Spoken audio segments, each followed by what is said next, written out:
जय हिंद दोस्तों। दोस्तों, आपने देखा कि लोकसभा का जो चुनाव हुआ उसके रिजल्ट आ चुके हैं और भारत के अंदर आप जानते हैं कि 80% जो आबादी है, अप्रॉक्सीमेट हम लेके चलेंगे, एग्जैक्ट डाटा हमारे पास नहीं है, हम मान के चलेंगे कि 80% आबादी हिंदुओं की है। और जब हम हिंदू कहते हैं तो एक हम इस तरीक़ा की आइडेंटिटी बता रहे हैं कि ये एक तरीक़ा की जो पूजा पद्धति है, एक तरीक़ा की जो मान्यताएं हैं, एक तरीक़ा के जो बिलीफ सिस्टम है, उन पर आधारित और उनकी मान्यताओं पर आधारित लोग हैं। इनकी जो कल्चर है, इनकी जो संस्कृति है, इनकी जो रहन सहन है, जो इनकी अपनी सिविलाइजेशन है, वो एक समान है। ठीक है, इनका बिलीफ सिस्टम एक समान है। अगर हम इस तरीक़ा की जब आइडेंटिटी की बात करते हैं तो हम कहते हैं कि भाई इस तरीक़ा के जो लोग हैं ये हिंदू हैं। अब इस बात पे बहुत सारी डिबेट्स हैं कि भाई हिंदू कौन है, किसने इनका नाम हिंदू रखा। कुछ बोलते हैं कि भाई जो पर्सिया से आने वाले जो लोग थे वो हिंद जो सिंधु नदी है उसके जो है पूर्व में रहने वाले जो लोग हैं वो उनको सिंधु को से नहीं वो है बोल पाते थे। इस तरीक़ा के बहुत सारे बातें हैं जो आप देखते होंगे और सुनते भी होंगे, लेकिन मैं इन सारी चीज़ों में विश्वास रखते नहीं हैं हम। कारण ये है कि जब हम ये लेकर के चलते हैं कि जब हम बात करते हैं इतिहास की, तो मैं भारत का जो इतिहास है उसे प्रामाणिक नहीं मानता। और भारत का इतिहास प्रामाणिक ना मानने के पीछे बहुत सारे कारण हैं हमारे कि भाई हम भारत का जो इतिहास है, खासकर एंशिएंट और मेडिवल जो इतिहास है, वो हम प्रामाणिकता उसकी बहुत ही कम है। और हम आने वाले जो लेक्चर्स हैं, आने वाली वीडियोस में हम इस बात को और डिस्कशन करेंगे कि हम इस इतिहास को इतिहास मानते क्यों नहीं है। हमारे पास ऐसे क्या तथ्य हैं हम जो कह सकते हैं कि भाई हमारा जो भारत का मध्यकालीन और जो प्राचीन इतिहास है उसके साथ बहुत सारी छेड़खानी हुई है। तो ये एक अलग बात होगी। लेकिन जब हम लोकसभा चुनाव की हम बात कर रहे थे यहाँ पे, तो इसकी अलग अलग व्याख्या हो रही हैं कि पश्चिम बंगाल और महाराष्ट्र और उत्तर प्रदेश, यानी कि 3 ऐसे स्टेट जिनसे बहुत ज़्यादा उम्मीद थी और उत्तर प्रदेश से इनमें से सबसे ज़्यादा उम्मीद थी। अब क्यों उम्मीद थी उत्तर प्रदेश से सबसे ज़्यादा सीट आने की?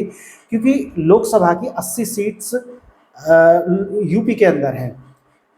अब ठीक है, बंगाल में एक अलग तरीका का सिस्टम है, आप जानते होंगे, नहीं तो आने वाली वीडियोस में हम ये सब चीज़ देखेंगे कि बंगाल के अंदर क्या सिस्टम है, महाराष्ट्र के अंदर क्या है। लेकिन हम अभी खास यूपी की बात करेंगे। और यूपी की हम बात कर क्यों रहे हैं?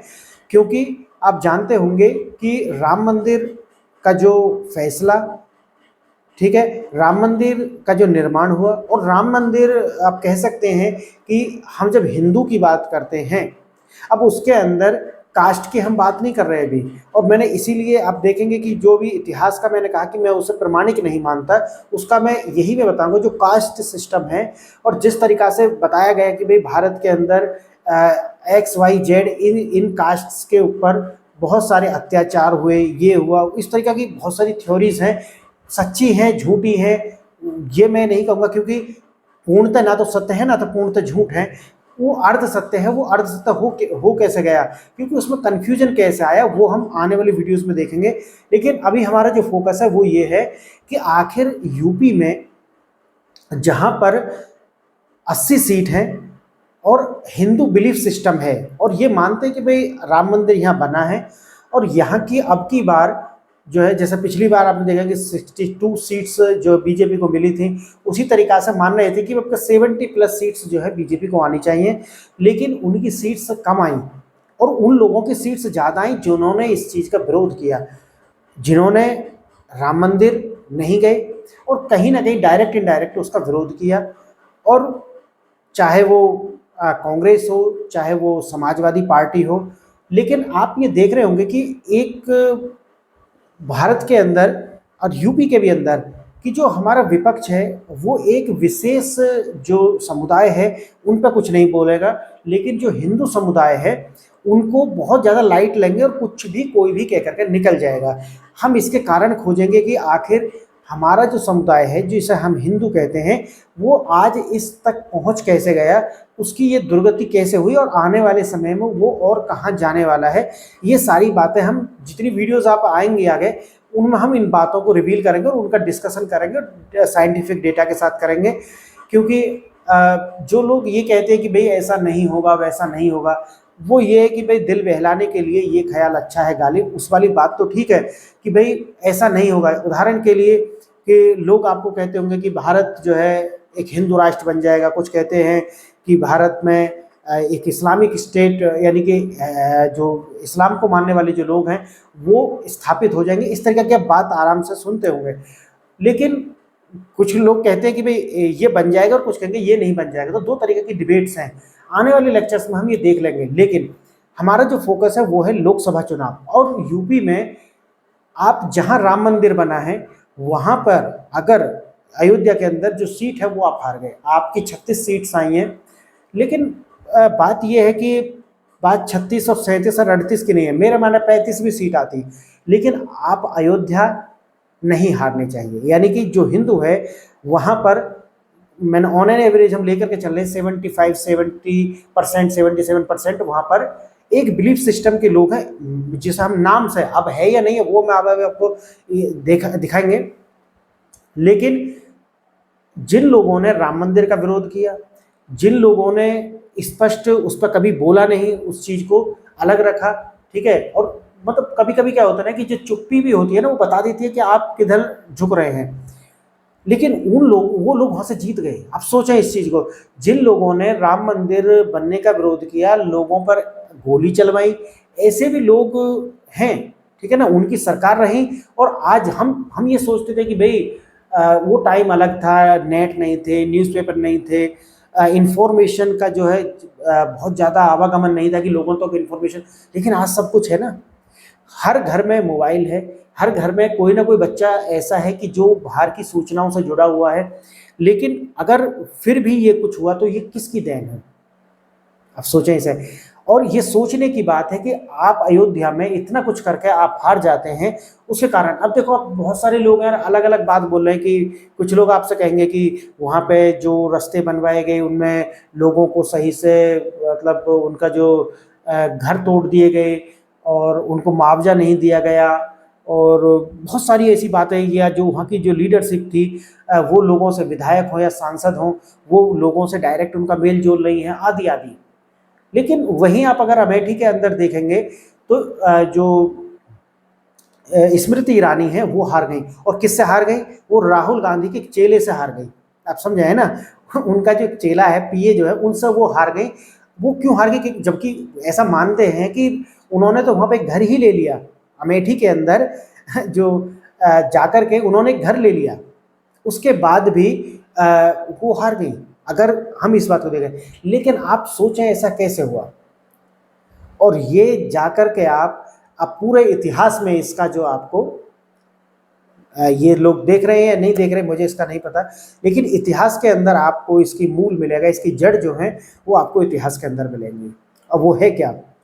ये जो चुनाव है, इसके बाद एक सीधा-सीधा सा जो संदेश है, जो हम मान रहे थे कि भई जो सूचनाओं की वजह से लोग जाग रहे हैं, सूचनाओं की वजह से लोगों में जो एक धर्म, एक आइडेंटिटी, एक बिलीफ सिस्टम के आधार पर जो एकता है, जाति अलग हो गई है, विकास चाहिए, ये चाहिए, वो चाहिए, इसके आधार पर लोग देश को समझ रहे हैं कि हमें वोट कहाँ देनी चाहिए, या हमारे अपने जो लालच हैं, वो हमारी जो अपनी जो ग्रीड है, जिसे हम कहते हैं ना लालच है हमारे, वो ज़्यादा हावी हैं, या फिर अभी लोग इतने समझदार हो गए कि नहीं, वो उस बात को देख करके वोट दे सकते हैं कि हमारा जो देश है वो उसके अंदर एक त्रिशंकु या फिर मिली-जुली सरकार नहीं आनी चाहिए, या ऐसी सरकार नहीं आनी चाहिए जो काम ही ना कर पाए।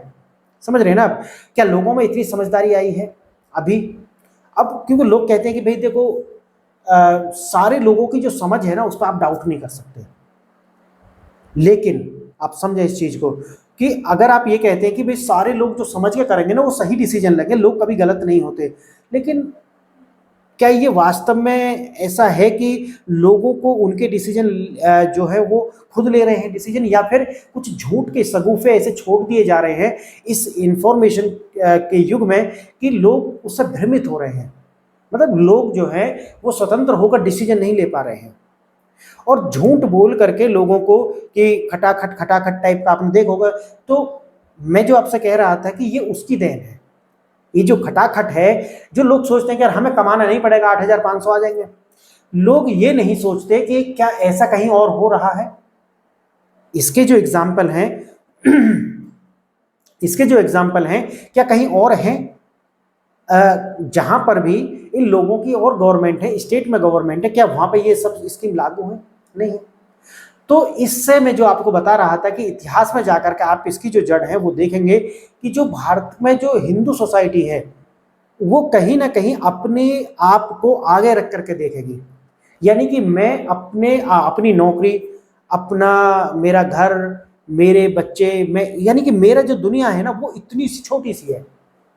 हमारा जो गोल है ना वो बहुत बड़ा नहीं है। हम जो है वो मतलब बहुत छोटा सा लेकर के चल रहे हैं।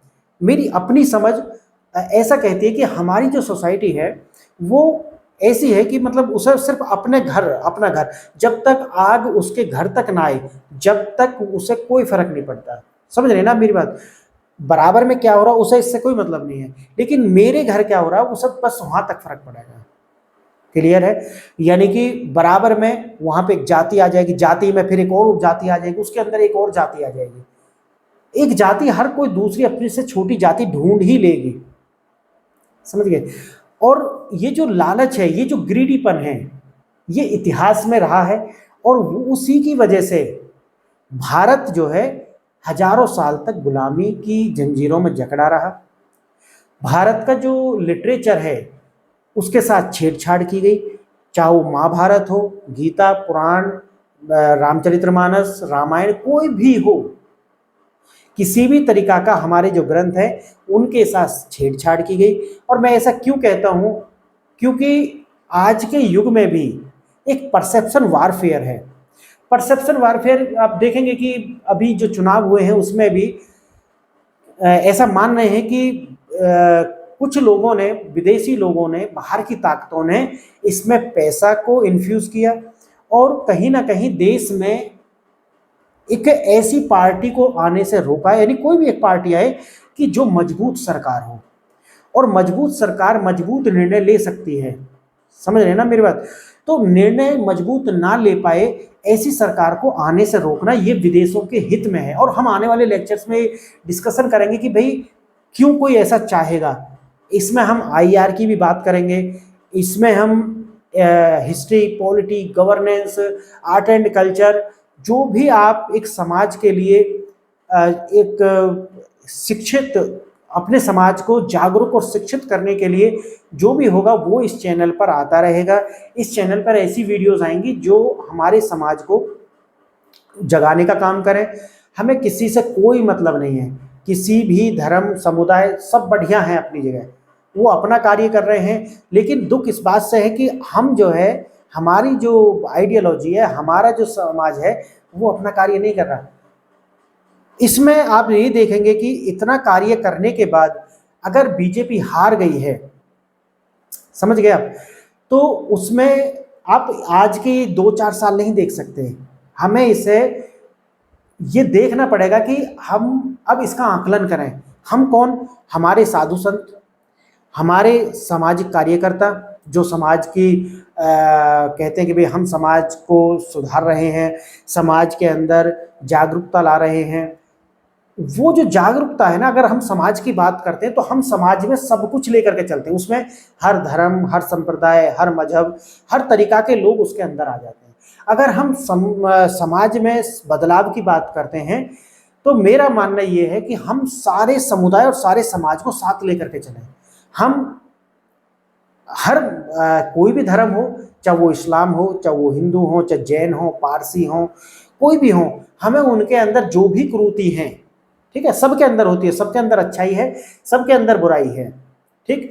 तो उनके अंदर जो भी बुराई है, जो भी गलत तरीका की प्रथाएं हैं, जो गलत तरीका की बातें हैं, उनको हम कैसे सुधारें, हम उस पर बात करें। समझ गए ना? या फिर हम ये देख सकते हैं कि भाई हम इस समुदाय के आदमी हैं, हम सिर्फ इस पर बात करें। हम अपने समाज को ले लेते हैं, वो अपने समाज को ले लें, और वो तीसरे जो है वो अपने समाज की सुधार की बात करें। ठीक है। लेकिन आप देखते होंगे कि लोग जो है वो जल्दी से हिंदू धर्म पर जो है, जिसे हम सनातन कहते हैं, वैदिक धर्म कहते हैं, उस पर जल्दी से अटैक करते हैं। आप देखते होंगे कि बहुत सारे लोग हैं, जैसे कि आचार्य प्रशांत हुए, और बहुत सारे, मैं नाम यहाँ पर नहीं लेना चाहता, लेकिन बहुत सारे जो लोग हैं वो अटैक करते हैं सिर्फ इस पे जो बुराई है उसे करो। कारण क्या है? कारण है स्टिक एंड कैरेट पॉलिसी। यानी कि आप अगर इस पर बात करते हैं, यानी कि इस धर्म पर बात करते हैं, सनातन पर बात करते हैं, तो आप कुछ भी कह दें, आपको हर्ट कोई नहीं करेगा, मतलब किसी तरह की शारीरिक चोट वो आपको नहीं पहुंचाएगा। जैसे दूसरी साइड है, तो आप कुछ भी कह करके निकल जाएं, बल्कि आपको उसका वजीफा मिलेगा। समझ रहे ना? आने वाले समय में हम यहाँ पे ये भी देखेंगे कि एक टीचर है, दिव्य विकास कीर्ति, और उन्होंने हिंदी साहित्य नाम का एक विषय वो पढ़ाते हैं, जो यूपीएससी में ऑप्शनल विषय है। और वो विषय, उसके अंदर उन्होंने किस तरीका से हिंदू धर्म को लेकर के जहर उगला है। कारण, क्योंकि मैं ऐसा क्यों कह रहा हूँ, क्योंकि मैंने वो पूरी की पूरी जो सीरीज है अपने विद्यार्थी जीवन में, वो हिंदी साहित्य मेरा ऑप्शनल विषय रहा, और मैंने उसे जो है अध्ययन करा। तो मैंने उनकी 157 करीब वीडियो है उसमें, वो सारी की सारी वीडियोस देखी। और आने वाले समय में हम वो भी देखेंगे कि भाई कैरेट एंड ये जो carrot, stick and carrot policy वो कैसे काम करती है, आखिर क्यों ऐसे लोग जो है, कोई भी आकर के हिंदुइज्म पर जो है कुछ भी कह करके वो निकल जाता है। ऐसा है क्यों? क्योंकि बहुत सारी बातें आपके दिमाग में भी होंगी, है ना? तो मेरे मन में ऐसा कुछ था कि भाई इतना कुछ करने के बाद लोकसभा के चुनाव में अयोध्या से हारना, ये हिस्ट्री क्रिएट करी है। याद रखना इस बात को, ये हिस्ट्री क्रिएट करी है अयोध्या के लोगों ने, ये हिस्ट्री क्रिएट करी है हिंदुइज्म को मानने वाले लोगों ने। समझ गए ना आप? यानी कि हिंदू में विश्वास करने वाले लोगों ने एक इतिहास बना दिया है। और मैं इसलिए ऐसा नहीं कह रहा क्योंकि आप डेटा से भाग नहीं सकते, और मैं ऐसा इसलिए भी नहीं कह रहा कि मैं ये कह रहा कि वो दूसरे वाले कम हिंदू हैं, नहीं। उनके आप भाषण सुने तो पता चल जाएगा वो कितने हिंदू हैं और वो कितने आपके हितों की रक्षा करेंगे। अब एक मुद्दा ये भी आता है कि जी जो लोग कह रहे हैं कि हार गए हैं, कम सीट आई हैं, लोगों को रोजगार चाहिए, लोगों को महंगाई कम होनी चाहिए, लोगों को खटाखट 8,500 रुपये चाहिए। ठीक है। लोगों को जो पेपर लीक हो रहे हैं उससे निजात चाहिए, लोगों को जो है मतलब नौकरी, पैसा, सुख सुविधाएं चाहिए, ऐसी कुछ आप समझ रहे हैं ना, ये सब कुछ लोगों को चाहिए। इसलिए उन्होंने, अब मुझे आप बताइए कि जिन्हें आप लेकर के आए हैं उनके पास का इसका कोई एक प्लान है? या जितने भी जो भाषण हुए हैं लोकसभा चुनाव में, जहां जहां रैली, क्या ठीक है परेशानी है, मैं भी इस चीज़ें मानना हूं, और बेरोजगारी और महंगाई ऐसी है कि आप किसी भी देश के अंदर चले जाएं, किसी भी देश के, इस दुनिया में जितने भी देश हैं, और वहां जाकर के कहें कि महंगाई और बेरोजगारी है, इनमें से एक या दोनों आपको मिल जाएगा कि हाँ जी बेरोजगारी है, हाँ जी महंगाई है। तो ये दो ऐसे मुद्दे हैं कि आप बीएमडब्ल्यू में व्यक्ति बैठा है और उसके मुंह पर माइक लगा करके आप पूछेंगे कि महंगाई है, बेरोजगारी है, तो वो भी कह देगा कि हाँ जी बेरोजगारी है और महंगाई है। बात रही कि पेपर लीक हो रहा है, तो क्या दूसरों के पास में इसकी कोई एक ऐसी स्ट्रेटजी है? राजस्थान के अंदर कांग्रेस की सरकार थी तो पेपर लीक हो रहे थे, बीजेपी की सरकार आई है तो क्या कुछ रोक लगी है? नई सरकार है तो काम कर रही है, तो ये आने वाले 1 साल के बाद हम देखेंगे कि भाई उन्होंने कोई कार्य किया है नहीं किया है। दूसरा है कि सुख सुविधाएं चाहिए, खटाखट चाहिए, तो जहां इनकी सरकारें हैं, चाहे हिमाचल के अंदर है, अभी कर्नाटक के अंदर है, तेलंगाना के अंदर है, तो क्या इन्होंने खटाखट वहां पे कर दिया है? नहीं किया है। तो हमारा जो समाज है, इससे एक चीज, एक बात का जो निर्णय है वो निकल करके सामने आता है कि इतिहास से हमने कुछ सीखा नहीं, हमारे समाज ने इतिहास से कुछ नहीं सीखा। कि आज आप ये नहीं कह सकते कि सूचनाएं बहुत देरी से पहुंच रही हैं इसलिए, ऐसा नहीं। हमारा जो समाज है, क्या उसकी गलती है, या जो समाज के ठेकेदार हैं? समाज के ठेकेदार का अगर मैं कह रहा हूं तो मैं धर्म गुरुओं की बात यहां पे कह रहा हूं, क्योंकि जो दूसरी साइड है ना, वहां पे वो कार्य बखूबी उनके धर्म गुरु कर रहे हैं। मंदिर, गुरुद्वारे, ठीक है, क्या ये वो कार्य कर पा रहे हैं? मैं तो खासकर मंदिर की बात करूंगा, क्या वो ये कार्य कर पा रहे हैं, या हम प्रसाद बांटने में ही लगे रहेंगे? बीजेपी आओ बीजेपी जाओ, इससे कोई फर्क नहीं पड़ता। बात एक आइडिया की है। आप जिस देश में रह रहे हैं ना, उस देश का आइडिया क्या है, उसकी है। बीजेपी का आईटी सेल कमजोर है, वो जो भी नैरेटिव था उसको किल नहीं कर पाया, जो लेफ्ट विंग का नैरेटिव है। हम यहाँ पे सब देखेंगे कि लेफ्ट विंग क्या है, डेमोक्रेसी क्या है। डेमोक्रेसी बचाओ, अभी आपने देखा काफ़ी चला कि डेमोक्रेसी किस तरीक़ा से बचाई जा रही है, और लोकतंत्र क्या है, ठीक है, सेकुलरिज्म क्या है, धर्म क्या है, मजहब क्या है। ये सारी बातें हम आने वाले वीडियोस में यहाँ पर देखेंगे। और फ्रेंड्स, मैं यहाँ पे जो है इस चैनल पर अपनी ओर से, मेरी अपनी एक ड्यूटी है कि एज ए एजुकेटेड पर्सन, हम भी जब तैयारी करते थे 2013-14 में, उस टाइम में हमें भी सब ये ब्लैक एंड वाइट ही दिखता था, है ना। भारत के जो लोग हैं, मैं ऐसा मानता हूँ कि उनकी दुनिया उन्हें ब्लैक एंड वाइट दिखती है, अच्छा या फिर खराब, ठीक है। वो मतलब वो बदलते हुए कलर देख नहीं पाते।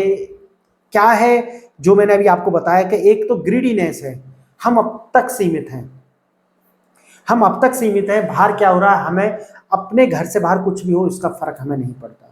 और ये हमारी जो दुर्गति हो रही है, या आने वाले समय में अगर हम नहीं सुधरते तो होने वाली है, उसके लिए जिम्मेवार हम हैं, हमारी सोसाइटी के ठेकेदार हैं, हमारे वो इंस्टीट्यूशंस हैं जो काम नहीं कर पा रहे हैं, और आइडियोलॉजी की जो लड़ाई है। और चुनाव में अयोध्या हारे, और राम मंदिर बनने के बाद में यूपी में सीटों का कम होना, ये बहुत कुछ बयां कर रहा है।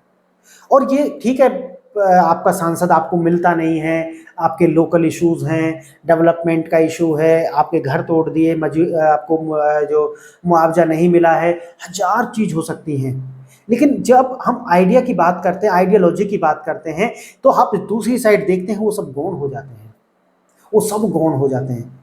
दूसरी ओर जो है वो पूर्णतः कुछ है, ऐसा नहीं है कि वहां पर सब कुछ हो रहा है। आपने हैदराबाद के अंदर देखा कि वहां पर बहुत सारी वीडियोस आई थी कि जो लोग वहां 40-45-50 साल से शासन कर रहे हैं, फिर भी वहां की इतनी दुर्गति क्यों है, वहां डेवलपमेंट है ही नहीं। और लेकिन व्यक्ति लगातार जीतता हुआ आ रहा है, हजार कुरीतियां, हजार सब समस्या होने के बाद भी, और वो फिर जीत गए। समझ गए? माधवी लता हार गई, और वो जीतनी भी नहीं थी, किसी से आप पूछते हो जीतनी नहीं थी। लेकिन इस देश के अंदर गूगल कर सकते हैं, जहां पर हिंदू, यानी कि हिंदू धर्म को मानने वाले लोग बहुमत में हैं, यानी कि 75-80% है, लेकिन फिर भी वहां से कोई विशेष समुदाय का व्यक्ति जो है, अलग मजहब का जो दो व्यक्ति है, वो जीत करके आ गया। ये है सच्चा लोकतंत्र, इसे सच्चा लोकतंत्र आप कहेंगे, इसे सेकुलरिज्म आप कहेंगे। लेकिन एक भी जगह आप कमेंट में बताना मुझे ऐसी है जहां पर 75-80% एक विशेष समुदाय की आबादी है, और फिर भी वहां से कोई उनके समुदाय से अलग का व्यक्ति जीत कर आया हो, एक सिंगल नहीं आएगा। तो आप इसे समझें। और मेरा काम है, मेरे जैसे और भी बहुत सारे लोग हैं जो इन बातों को करें, और करनी चाहिए, आंकड़ों के साथ ये बातें करनी चाहिए। और आज गूगल आपके हाथ में है, मैं कोई आंकड़ा आपको दूं, मैं क्योंकि ध्रुव राठी की तरह तो नहीं है कि वो अपना एजेंडा पुश कर दिया और देश के नेता लगे हुए उसकी वीडियो चलाने में, उसको पुश करने में, क्योंकि वो उनके आइडियोलॉजी को चला रहा है। इसलिए आप भी गूगल कर लें, अगर मैं उसे कह रहा हूं तो कमेंट में आप लिख देना, समझ गए? तो कहीं ना कहीं आप कितने भी मॉडरेट बन जाएं, कितना ही मॉडर्न बनने का प्रयास करें, लेकिन लौट करके वहीं आना पड़ेगा। सच्चाई से आप ज़्यादा दिन भाग नहीं सकते। वो बात सुनने में अच्छी लगती हैं, है ना, मॉडरेट, हम तो आधुनिक हो गए, जाति धर्म समुदाय हम ये मानते नहीं, हम धर्म वर्म से सब अलग हैं, हम तो पूरे एकदम सेकुलरिज्म के पुरोधा हैं। आप बन सकते हैं, समझिए आप बन सकते हैं, और हम इससे बाहर नहीं निकले तो आप कितने दिन तक और बनेंगे ये देखने वाली बात है। तो दोस्तों आज मेरा जो अपना जो मेरा दुख है एज ए हिंदू अपनी कम्युनिटी को लेकर के, आज हमारा समाज कहाँ पर खड़ा है कि खटाखट खटाखट और थोड़ी सी समस्याएं आते ही हम अपनी विचारधारा को इतना कुछ होना, मतलब आप 5,000 करोड़ से ज्यादा का इन्वेस्टमेंट वहां पर राम मंदिर, और इतने लोग आए, इतना कुछ डेवलपमेंट, आप क्या चाहिए? सोचना है, सोचना चाहिए। नेक्स्ट वीडियो में देखेंगे आगे, इससे आगे हम कैरी करेंगे, और कुछ सामान्य बातें करने के बाद में फिर मैं अलग अलग वीडियोस लेकर के आऊँगा सेकुलरिज्म के ऊपर, और फिर जो भी न्यूज़ में चल रहा है उसके ऊपर हम लेकर के वीडियोस आएंगे। हम सभी धर्मों का सम्मान करते हैं, सभी समुदायों का सम्मान करते हैं, और सामंजस्य चाहिए, लेकिन एक साइड से चलता रहे ये नहीं चाहते। हम चाहते हैं कि दोनों साइड से चले। आप हिंदू हैं लेकिन वहाँ से फिर भी कोई विशेष समुदाय जीत जाता है, और एक भी सिंगल जगह ऐसी नहीं होती कि जहाँ विशेष समुदाय और एक हिंदू जीत जाए। मैं देख रहा था कि भाई माधवी लता जीतती है नहीं, मुझे पता था कि नहीं जीतेंगे, लेकिन फिर भी तो अभी आप सेकुलर देश नहीं है। इसी के साथ मैं आपसे विदा लेता हूँ, नेक्स्ट वीडियो में देखेंगे, तब तक के लिए नमस्कार, जय हिंद।